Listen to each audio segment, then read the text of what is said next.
오늘의 만나를 시작하겠습니다. 찬송가 350장 찬양합니다.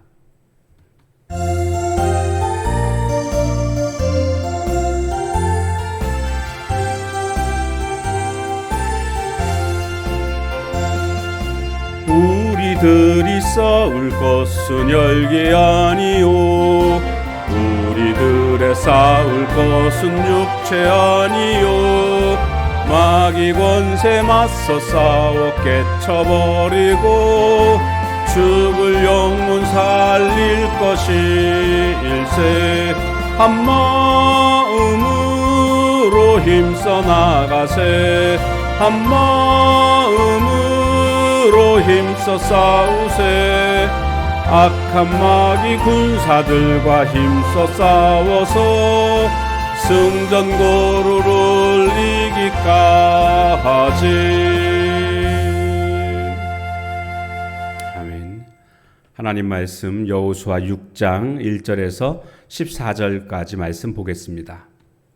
6장. 이스라엘 자손들로 말미암아 여리고는 굳게 닫혔고 출입하는 자가 없더라. 여호와께서 여호수아에게 이르시되, 보라, 내가 여리고와 그 왕과 용사들을 내 손에 넘겨주었으니 너희 모든 군사는 그 성을 둘러 성 주위를 매일 한 번씩 돌되 엿새 동안을 그리하라. 제사장 7은 7 양각 나팔을 잡고 언약궤 앞에서 나아갈 것이요, 7째 날에는 그 성을 7번 돌며 그 제사장들은 나팔을 불 것이며, 제사장들이 양각 나팔을 길게 불어 그 나팔 소리가 너희에게 들릴 때에는 백성은 다 큰 소리로 외쳐 부를 것이라. 그리하면 그 성벽이 무너져 내리리니 백성은 각기 앞으로 올라갈지니라 하시매, 눈의 아들 여호수아가 제사장들을 불러 그들에게 이르되, 너희는 언약궤를 메고 제사장 7은 양각 나팔 7을 잡고 여호와의 궤 앞에서 나아가라 하고, 또 백성에게 이르되, 나아가서 그 성을 돌 때 무장한 자들이 여호와의 궤 앞에서 나아갈지니라 하니라.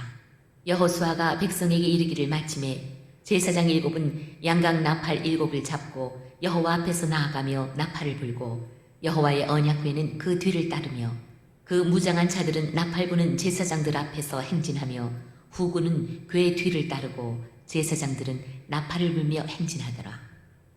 여호수아가 백성에게 명령하여 이르되, 너희는 외치지 말며 너희 음성을 들리게 하지 말며 너희 입에서 아무 말도 내지 말라.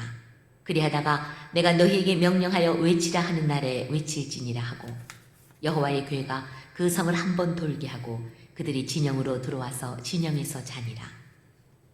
또 여호수아가 아침에 일찍 일어나니 제사장들이 여호와의 궤를 메고 제사장 7은 양각 나팔 7을 잡고 여호와의 궤 앞에서 계속 행진하며 나팔을 불고, 무장한 자들은 그 앞에 행진하며 후군은 여호와의 궤 뒤를 따르고 제사장들은 나팔을 불며 행진하니라. 그 둘째 날에도 그 성을 한 번 돌고 진영으로 돌아오니라. 엿새 동안을 이같이 행하니라. 아멘. 자, 이스라엘 백성들이 여리고성을 점령해야 되는데 오늘 1절에 보니까 여리고는 굳게 닫혔고 출입하는 자가 없더라. 이렇게 지금 완전하게 수비하고 있는 이런 모습이라는 것을 알 수가 있습니다. 그런데 하나님께서 이 여리고성을 점령하는 방법을 알려주십니다. 그것은 엿새 동안 매일 하루에 한 바퀴씩 성을 도는 겁니다. 그리고 7째 날에는 7바퀴를 돌고 돈 후에 나팔을 불고 큰 소리로 외치게 되면 성이 무너진다라고 말씀하셨습니다.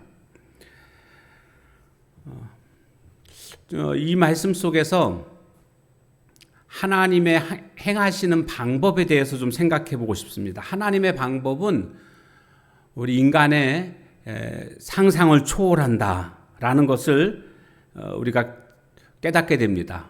우리의 생각을 초월하시는 하나님.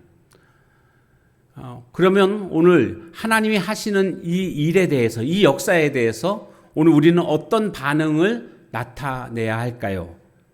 이것은 그냥 크고 놀라우신 하나님이 우리의 하나님이시라는 이 사실 앞에 우리는 그저 감사해야 할 줄로 믿습니다. 자, 그런데 이 명령이 사실은 굉장히 터무니없는 명령처럼 여겨집니다. 아니, 하루 한 바퀴씩 돈다고 해서, 일곱째 날 7바퀴 돈다고 해서, 소리 지르고 양각 나팔을 부른다고 해서 성이 무너집니까? 상식적으로 이해되지 않는 그러한 명령이라는 사실입니다. 우리는 여기서 중요한 것이 뭐냐 하면 절대적인 순종이 하나님의 역사를 경험할 수 있는 요소라는 것을 깨닫게 됩니다. 하나님의 말씀이라고 한다면 조건을 달아서는 안 된다라는 뜻입니다. 조건적인 신앙이 돼서는 안 됩니다. 조건적인 믿음이 돼서는 안 됩니다. 이것이 하나님의 말씀이라고 한다면 우리는 조건 없이 하나님 말씀 앞에 절대적인 순종을 할 수 있어야 합니다. 철저한 순종. 그러니까 하나님이 행하시는 이 놀라우신 방법도 방법이지만 또 이 하나님의 명령에 대해서 순종하는 여호수아와 이스라엘 백성들의 모습도 참으로 귀한 모습이고 놀라운 모습이라고 할 수가 있겠습니다. 첫째 날 이렇게 한 바퀴 돌았습니다. 그리고 다음 날도 또 똑같이 이렇게 돌게 됩니다. 12절에 보면 아침에 일찍 일어나서 이 일을 또 행하는 모습을 볼 수가 있습니다. 12절 또 여호수아가 아침에 일찍 일어나니 제사장들이 여호와의 궤를 메고 제사장 7은 양각 나팔 7을 잡고 여호와 궤 앞에서 계속 행진하며 나팔을 불고 무장한 자들은 그 앞에 행진하며, 그러니까 첫째 날과 똑같이 하는 것입니다.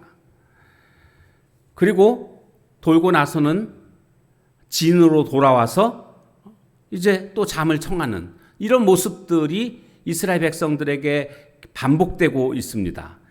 여기서 우리가 생각해 봐야 될 것은 뭐냐면 아무런 변화가 일어나지 않았다는 사실입니다. 첫 번째 바퀴, 첫째 날, 둘째 날, 셋째 날, 넷째 날 계속 그렇게 하고 있지만 도무지 변화가 일어나지 않습니다. 그럼에도 불구하고 그들은 계속해서 이 일을 반복하고 있다는 사실입니다. 이것이 의미하는 바가 뭐겠습니까? 지속적인 순종입니다. 절대적인 순종과 더불어서 지속적인 순종이 필요함을 깨닫게 됩니다. 오늘 이 말씀은요, 핵심이 순종입니다. 하나님께서 여리고성을 그냥 한 번에 훅 하고 불면 여리고성이 무너질 것입니다. 그런데 왜 이스라엘 백성들에게 터무니없는 명령을 하셨을까요? 곰곰이 한번 생각해 보십시오. 왜 이런 말도 안 되는 명령을 내리셨을까요? 그것은요, 이렇게 말이 안 되는 그런 명령임에도 불구하고 순종하기만 하면 놀라운 일을 보게 된다, 복을 받게 된다, 이것을 교훈해 주시기 위함이라는 겁니다. 그러니까 여리고성을 점령하는 과정 속에서 순종했더니 정말 하나님이 역사하셨다. 그러면 그 다음부터 어떤 생각을 갖겠습니까? 그래, 어떤 상황에서도 여호와의 말씀이 있다고 한다면 우리는 순종할 거야. 이렇게 사람들이 생각하지 않겠습니까?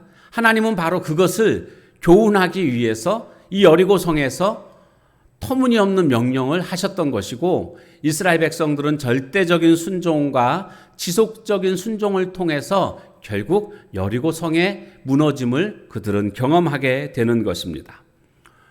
오늘 우리에게 필요한 것은 순종입니다. 자꾸 하나님의 말씀을 이해하려고 힘쓰지 마십시오. 하나님의 말씀에 순종하려고 힘쓰십시오. 그것이 오늘 우리들의 과제입니다. 오늘도 주 안에서 승리하십시오. 기도하겠습니다. 하나님, 오늘 하나님의 초월적인 방법들과 인간의 순종에 대해서 함께 말씀을 살펴보게 되었습니다. 조건적인 순종이 아니라 하나님의 말씀이라고 한다면 무조건적으로 순종할 수 있는 오늘 우리들의 믿음이 되게 하옵소서. 하나님의 말씀을 이해하려고 힘쓰기보다는 순종하려고 힘쓰는, 그래서 절대적인 순종과 지속적인 순종을 통해서 순종의 사람으로 그렇게 살아가게 하옵소서. 예수님의 이름으로 감사하며 간절히 기도하옵나이다. 아멘. 주신 말씀 붙들고 기도하시고 또 전도 대상자를 위해서 기도하시고 개인의 기도 제목 가지고 기도하는 시간을 갖도록 하겠습니다.